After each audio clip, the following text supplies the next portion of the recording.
नमस्कार, म प्रतिमा चौधरी। नमस्कार, म अनिस्मा बस्नेत। राति 8 बजेको जनता समाचारमा स्वागत छ। सबैभन्दा पहिले प्रमुख समाचार। राज्य विरुद्ध कसुरको अभियोगमा पक्राउ पर्नु भएकी नेत्री रामकुमारी झाँक्री बिना शर्त रिहा, राजनीतिक प्रतिशोधले पक्राउ गरेको प्रतिक्रिया।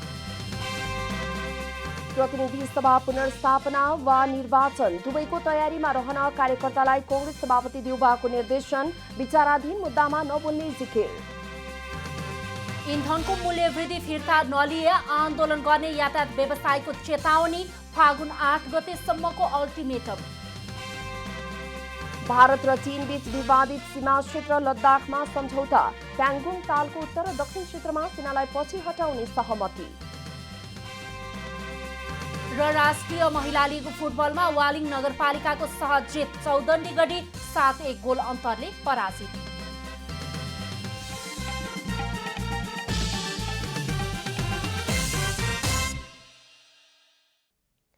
अब पूरा समाचार।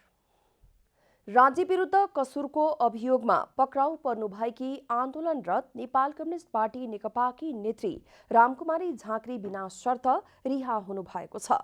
उहाँलाई पक्राउ गरेको 5.5 घण्टापछि साँझ अपराध महाशाखा मेन भवनबाट रिहा गरिएको हो। महानगरीय अपराध महाशाखाले नेपाल कम्युनिस्ट पार्टी नेकपा आन्दोलनरत पछिकी नेत्री रामकुमारी झाँक्रीलाई बिहिबार दिउँसो शङ्खमूल स्थित उहाँकै घरबाट पक्राउ गरेको थियो। राष्ट्रपति विद्यादेवी भण्डारी विरुद्ध अभिव्यक्ति दिएपछि उहाँ राज्य विरुद्ध कसुरको अभियोगमा पक्राउ पर्नुभएको हो। प्रहरीले झाँक्रीलाई अदालतको पूर्तिसहित पक्राउ गरेको हो। दिउँसो 12:30 बजे पक्राउ पर्नुभएकी झाँक्री साँझ 6:30 बजे रिहा हुनुभएको हो। प्रहरीले नेत्री झाँक्रीका श्रीमान पशुपति पुरीलाई जिम्मा लगाएको हो। रिहाईपछि नेत्री झाँक्रीले आफूलाई राजनीतिक प्रतिशोधको आधारमा पक्राउ गरेको बताउनुभयो।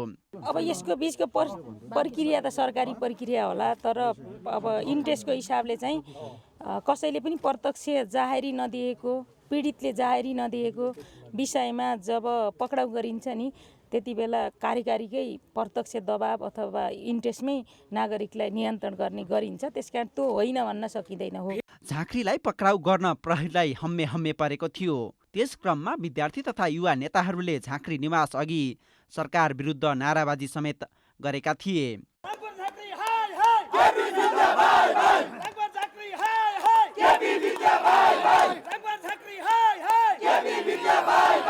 झाँक्रीलाई अपराध महाशाखा मेन भवन ल्याइएपछि महाशाखा अघि पनि नेकपा नेता कार्यकर्ताले केही बेर नाराबाजी गरेका थिए।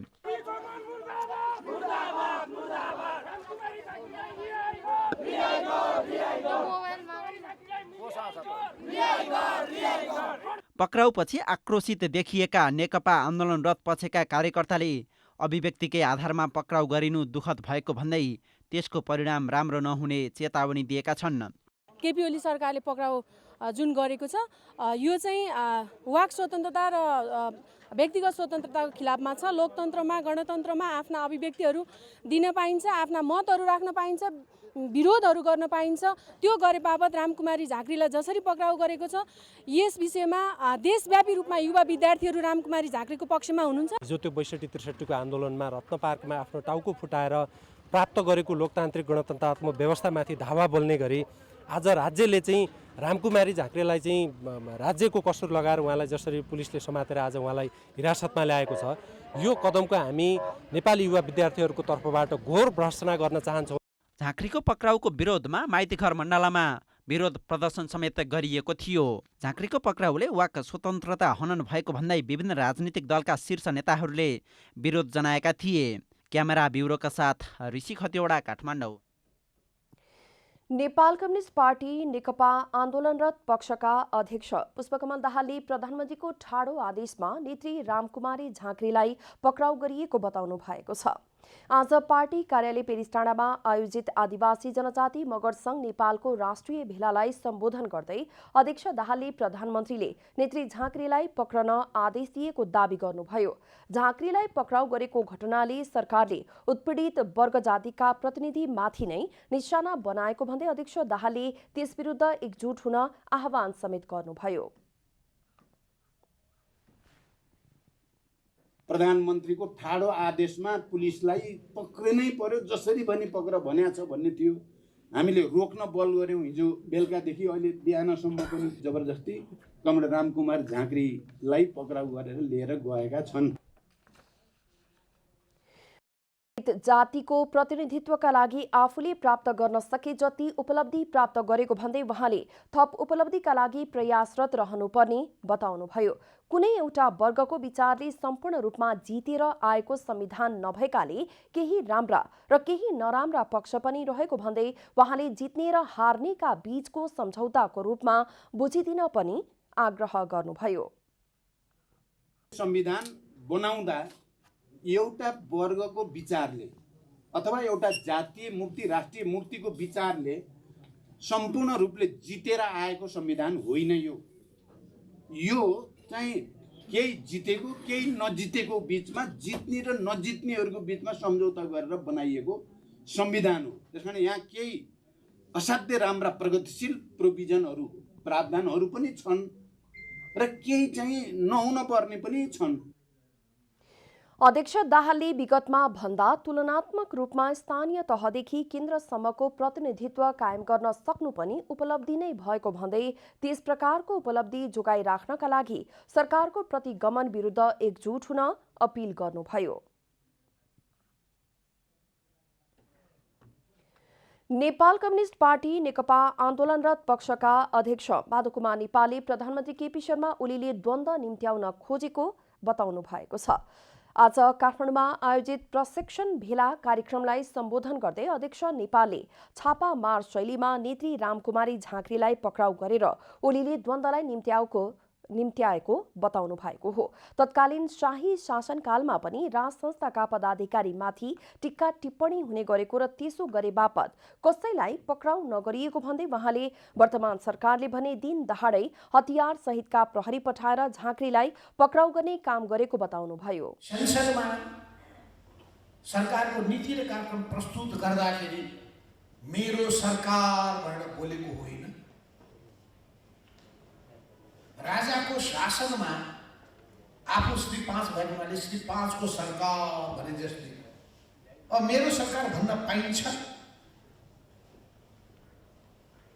त्यो त नेपाल सरकार हो नि। अनि त्यो बोल्न पनि नपाउने भन्न पनि नपाउने मुखमा टेप लगाएर बस्नुपर्ने अपमानजनक कुनै कुरा भनेको मलाई लाग्दैन। तर हेर्नुहोस् त दिन दहाडे हतियारबन्द प्रहरीहरू पठाएर कुनै अपराधीलाई गिरफ्तार गर्न गए जस्तो हिम्मत छैन अपराधीलाई गिरफ्तार गर्ने। अध्यक्ष नेपालले नेत्री झाँक्रीलाई अपराधीलाई पक्रे जसरी पक्राउ गरेको सरकारसँग अपराधी भ्रष्टाचारी तस्कर र बलात्कारीलाई गिरफ्तार गर्ने हिम्मत नभएको दावी गर्नुभयो। अर्का अध्यक्ष पुष्पकमल दाहालले पार्टीको आन्तरिक लोकतन्त्र नमान्ने प्रधानमन्त्री केपी शर्मा ओलीले देशको लोकतन्त्रको अभ्यासलाई पनि नमानेको बताउनुभयो।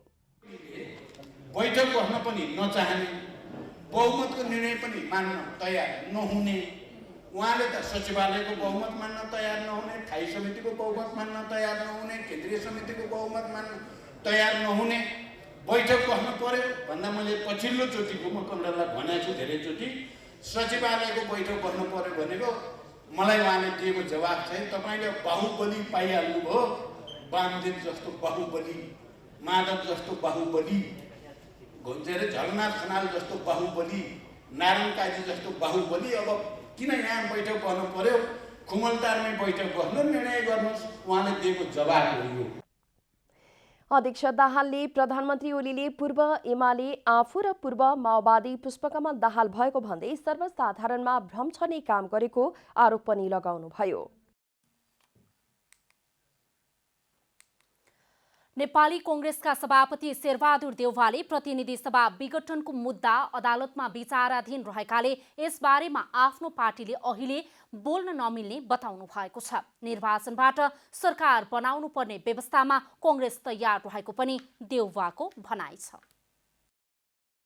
नेपाली काङ्ग्रेसका सभापति शेरबहादुर देउवाले प्रतिनिधि सभा विघटनको मुद्दा अदालतमा विचाराधीन रहेकोले यसबारेमा नेपाली काङ्ग्रेसले बोल्न नमिल्ने बताउनु भएको छ। नेपाली काङ्ग्रेस आदिवासी जनजाति केन्द्रीय विभाग नेपाल आदिवासी जनजाति सङ्घले बिहिबार आयोजना गरेको नेपाली काङ्ग्रेस र आदिवासी जनजातिको सवाल विषयक प्रशिक्षण कार्यक्रममा सभापति देउवाले निर्वाचनबाट सरकार बनाउने राजनीतिक व्यवस्थामा पार्टीले सधैँ निर्वाचनको लागि तयारी गरिरहनु पर्ने बताउनुभयो। उहाँले आगामी दिनमा आउन सक्ने प्रतिनिधि सभा पुनर्स्थापना अथवा निर्वाचन दुवैको तयारीमा रहन कार्यकर्ताहरूलाई निर्देशन समेत दिनुभयो।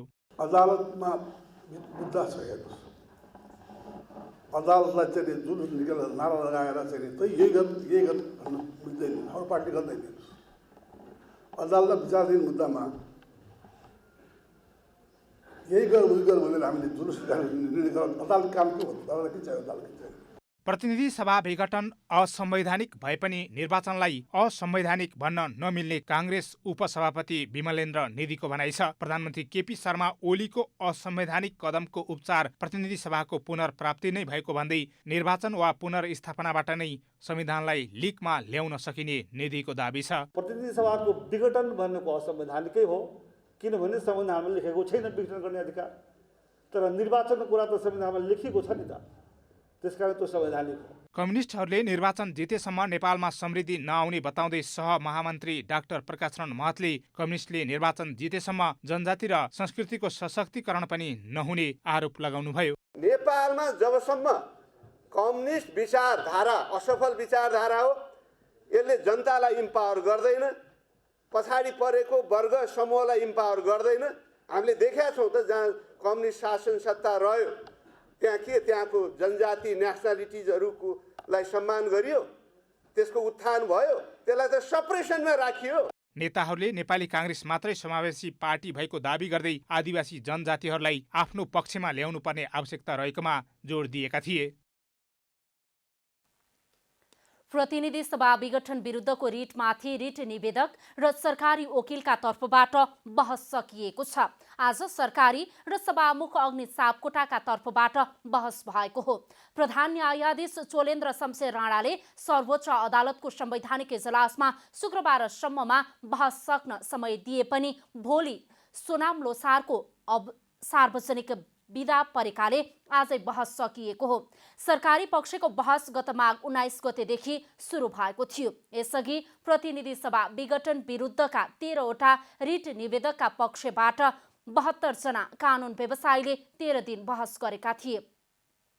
सरकारी पक्षको बहस सकिएपछि सभामुख अग्नि सापकोटाका कानुन व्यवसायीहरूले बहस गरेका थिए। अब रिट निवेदकका तर्फबाट जवाफी बहस हुनेछ। जवाफी बहसपछि 5 वरिष्ठ अधिवक्ता रहेको एमिकस क्युरीले आफ्नो राय राख्नेछ। फागुन पहिलो साताभित्र बहस सक्ने सर्वोच्चको तयारी छ। फैसला लेखनमा केही दिन लाग्ने भएकाले फागुन दोस्रो सातासम्म फैसला आउने अपेक्षा गरिएको छ। प्रधानमन्त्री ओलीको सिफारिसमा राष्ट्रपति विद्यादेवी भण्डारीले गत पुस 5 गते प्रतिनिधि सभा विघटन गरी वैशाख 17 र 27 गते चुनाव गराउने घोषणा गर्नुभएको थियो। उक्त कदम असंवैधानिक भएको भन्दै परेका रिटबारे संवैधानिक इजलासमा पक्ष र विपक्षमा बहस भइरहेको हो। प्रधानमन्त्री केपी शर्मा ओलीले निर्माणाधीन प्रधानमन्त्री तथा मन्त्री परिषदको कार्यालय र धरहराको निरीक्षण गर्नुभएको छ। बिहिबार प्रधानमन्त्री ओलीले पुनर्निर्माण भइरहेको प्रधानमन्त्री तथा मन्त्री परिषदको कार्यालय र धरहराको अवलोकन गर्नुभएको हो। 2072 सालको भूकम्पका कारण क्षतिग्रस्त प्रधानमन्त्री तथा मन्त्री परिषदको कार्यालय र धरहराको पुनर्निर्माण भइरहेको छ। सिंहदरबारको पुनर्निर्माणको कामप्रति प्रधानमन्त्रीले सन्तोष व्यक्त गर्नुभएको राष्ट्रिय पुनर्निर्माण प्राधिकरणका प्रमुख कार्यकारी अधिकृत सुशील गेवालीले जानकारी दिनुभयो। सिंहदरबार पुनर्निर्माणको काम सकेर फागुन 3 गते उद्घाटन गर्ने तयारी भएको गेवालीले जानकारी दिनुभयो। धरहरा पुनर्निर्माणको काम पनि राम्रो भएको प्रधानमन्त्रीले प्रतिक्रिया दिनुभएको गेवालीले बताउनुभयो।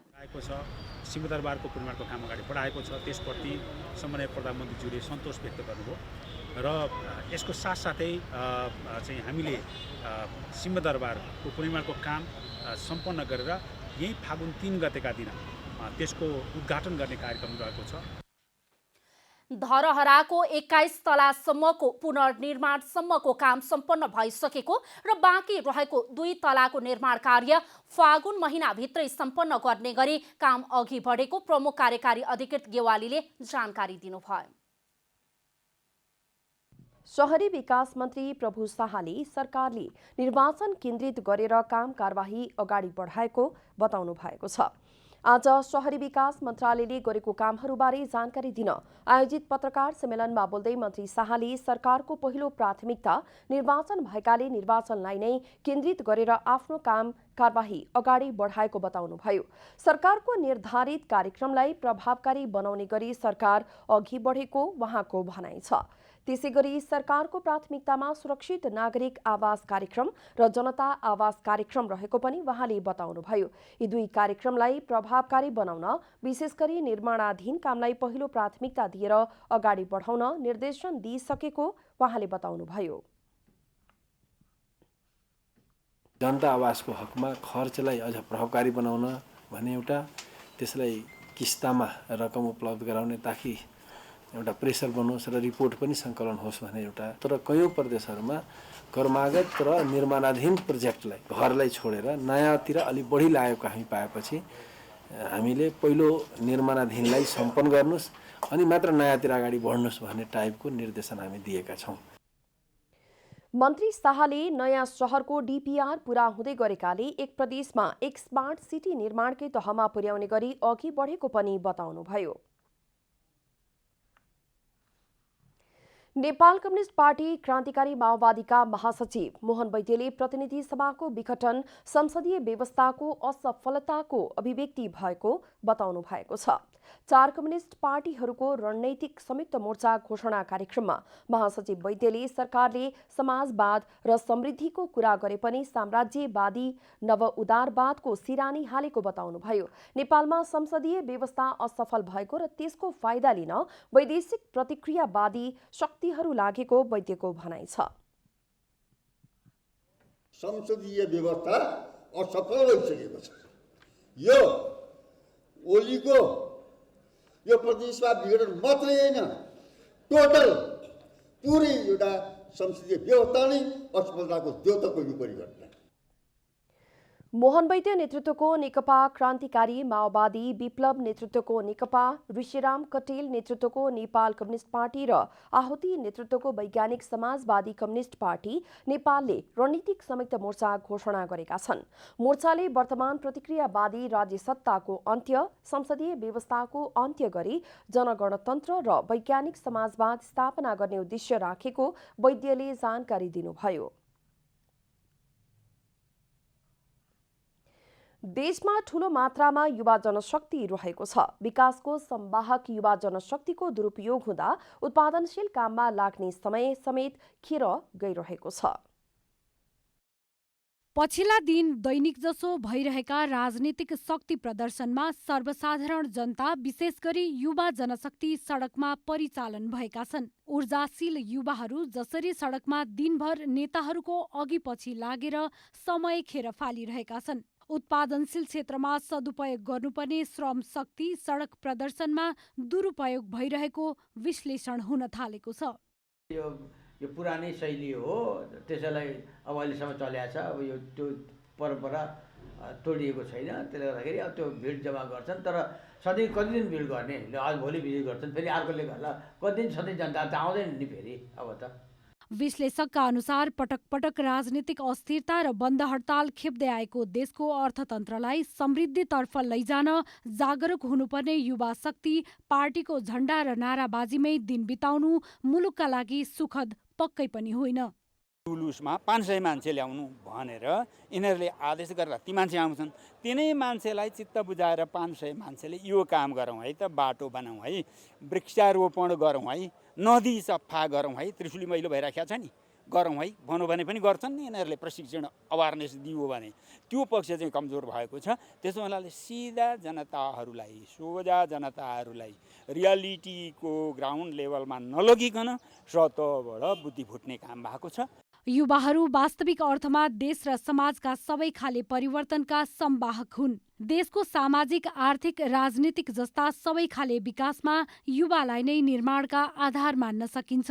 तर युवा परिचालन गरेर कसरी देश विकास हुन्छ भन्ने कुराको उचित बुझाइ र व्यवस्था नहुनाले देश दिन प्रतिदिन पछि पर्दै गएको निश्चित छ।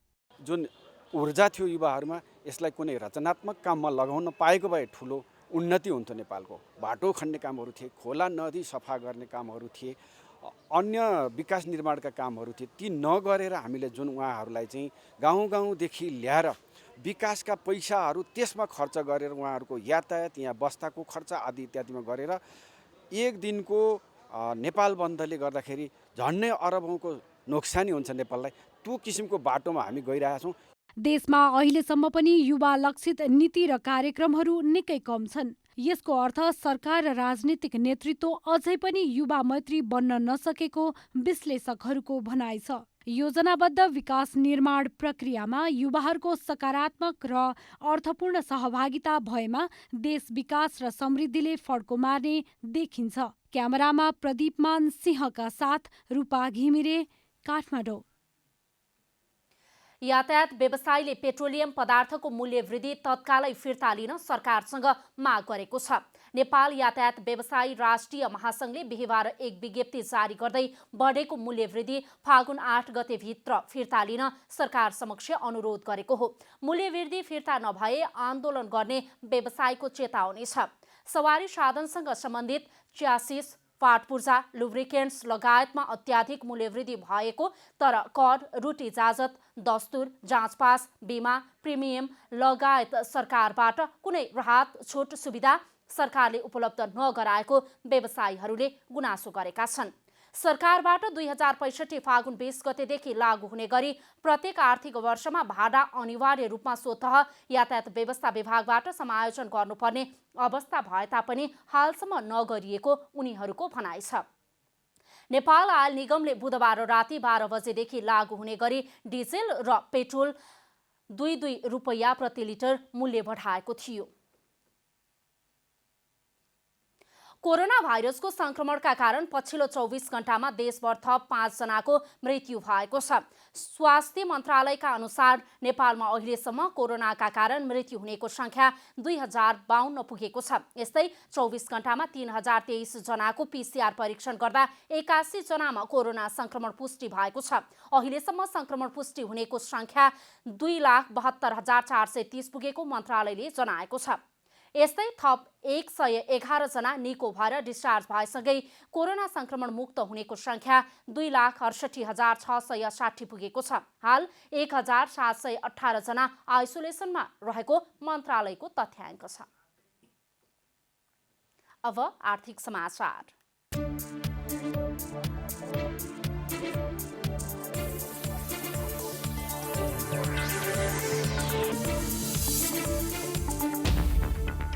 गैर आवासीय नेपाली सङ्घ एनआरएनएको अग्रसरतामा पूर्वाधार क्षेत्रमा लगानी गर्ने गरी 10 अर्ब रुपियाँको कोष स्थापना गरी सञ्चालनमा ल्याइने भएको छ। त्यसका लागि गैर आवासीय नेपाली सङ्घले नेपालमा छुट्टै कम्पनी दर्ताको कार्य अघि बढाएको छ।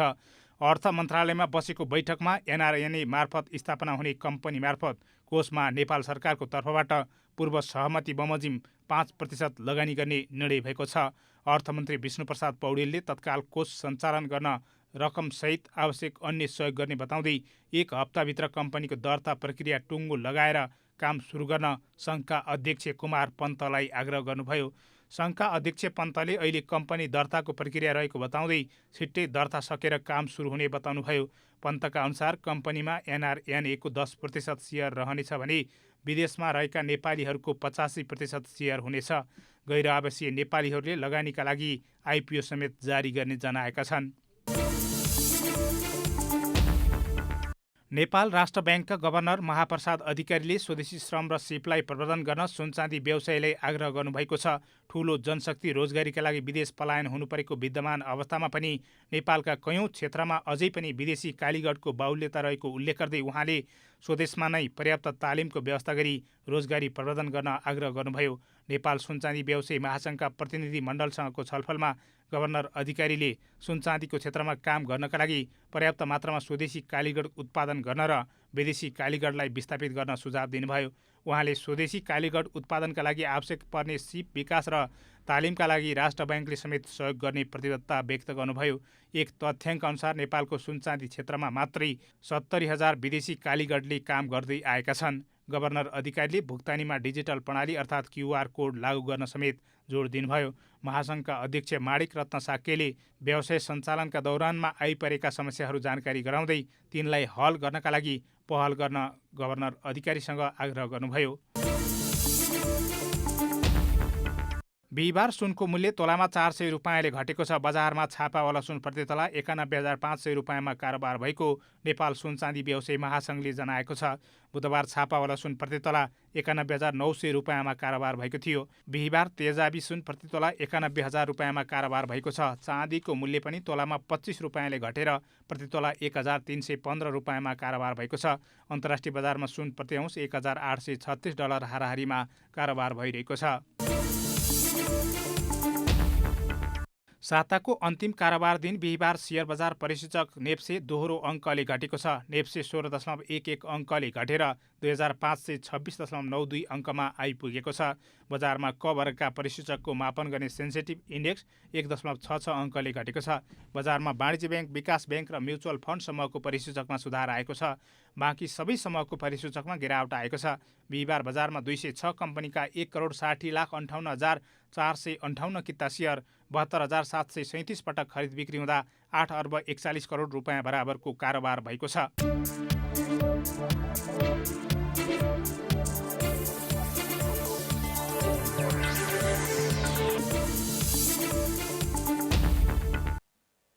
अब खेलकुद समाचार।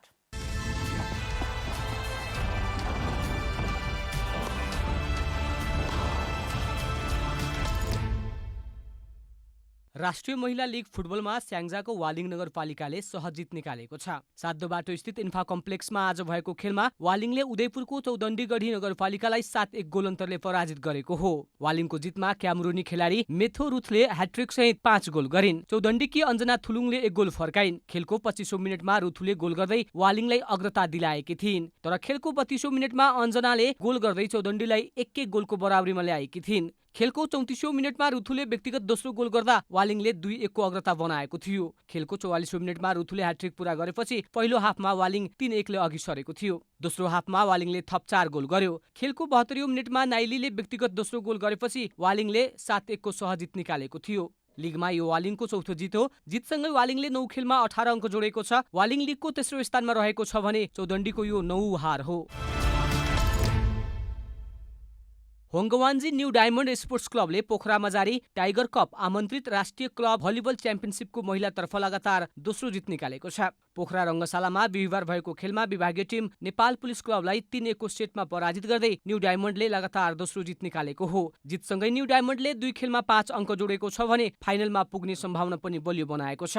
पुलिसको यो पहिलो हार भए पनि पुलिस 3 खेलमा 6 अङ्क जोडेर फाइनलमा प्रवेश गरिसकेको छ। अब न्यू डायमन्ड र एपीएफ मध्ये एक टिम फाइनल पुग्नेछ। न्यू डायमन्ड र एपीएफ बीचको खेल शुक्रबार हुनेछ। एपीएफले 2 खेलमा 2 अङ्क जोडेको छ। एपीएफले बिहिबार नै त्रिभुवन आर्मीमाथि जित निकालेको थियो। आर्मी भने लगातार तेस्रो हारसँगै प्रतियोगिताबाट बाहिरिएको छ। राउन्ड रोबिनको आधारमा जारी प्रतियोगिताको शीर्ष 2 टोलीले उपाधिका लागि खेल्नेछन्। टाइगर ग्रुप अफ पोखराले आयोजना गरेको प्रतियोगितामा महिला र पुरुषमा समान 4-4 टोलीको सहभागिता रहेको छ।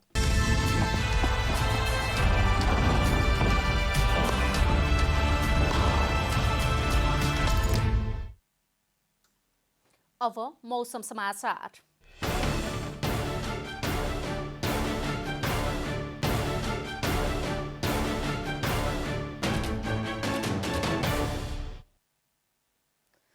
आज राति बागमती, गण्डकी र प्रदेश नम्बर 1 मा मौसम आंशिक बदली रही बाँकी भूभागहरूमा मौसम सामान्यतया सफा रहने जल तथा मौसम पूर्वानुमान महाशाखाले जनाएको छ। अब देशभरका विभिन्न स्थानको मौसम सम्बन्धी थप विवरण।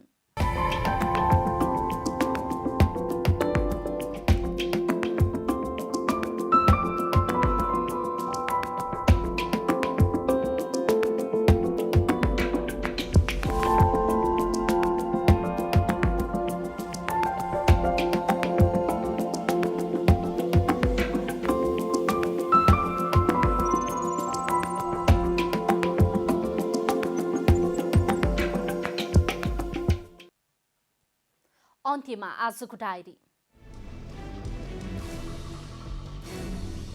राज्य विरुद्ध कसुरको अभियोगमा पक्राउ पर्नुभएकी आन्दोलनरत नेपाल कम्युनिस्ट पार्टी नेकपाकी नेत्री रामकुमारी झाँक्री बिना शर्त रिहा हुनुभएको छ।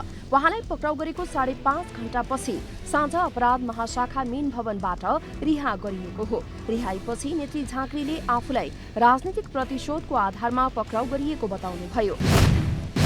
नेपाली कांग्रेसका सभापति शेरबहादुर देउवाले प्रतिनिधि सभा विघटनको मुद्दा अदालतमा विचाराधीन रहेकाले यसबारेमा आफ्नो पार्टीले अहिले बोल्न नमिल्ने बताउनु भएको छ। निर्वाचनबाट सरकार बनाउनु पर्ने व्यवस्थामा कांग्रेस तयार रहेको पनि देउवाको भनाइ छ।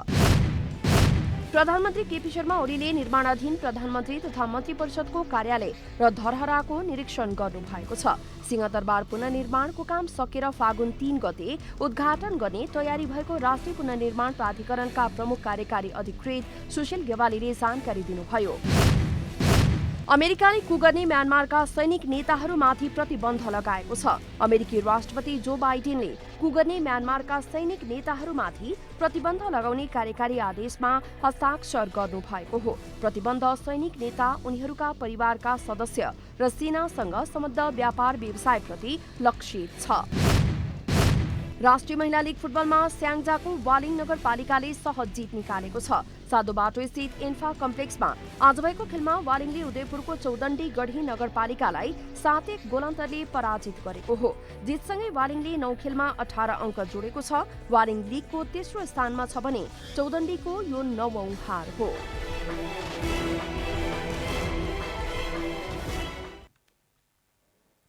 जनता समाचार अहिलेलाई यति नै। जनताद्वारा जनताका लागि प्रसारित जनता टेलिभिजनका कार्यक्रमहरू युट्युब, ट्विटर, फेसबुक र हाम्रो वेबसाइट जनतासमाचार.com मा पनि पढ्न र हेर्न सक्नुहुनेछ। सूचनामा तपाईको सहभागिता, समयमा समाचार हाम्रो प्रतिबद्धता। कोरोना भाइरसको संक्रमणबाट बस्न नियमित रूपमा साबुन पानीले मिचिमिची हात धौँ, भिडभाडबाट टाढै रहौं। नमस्कार।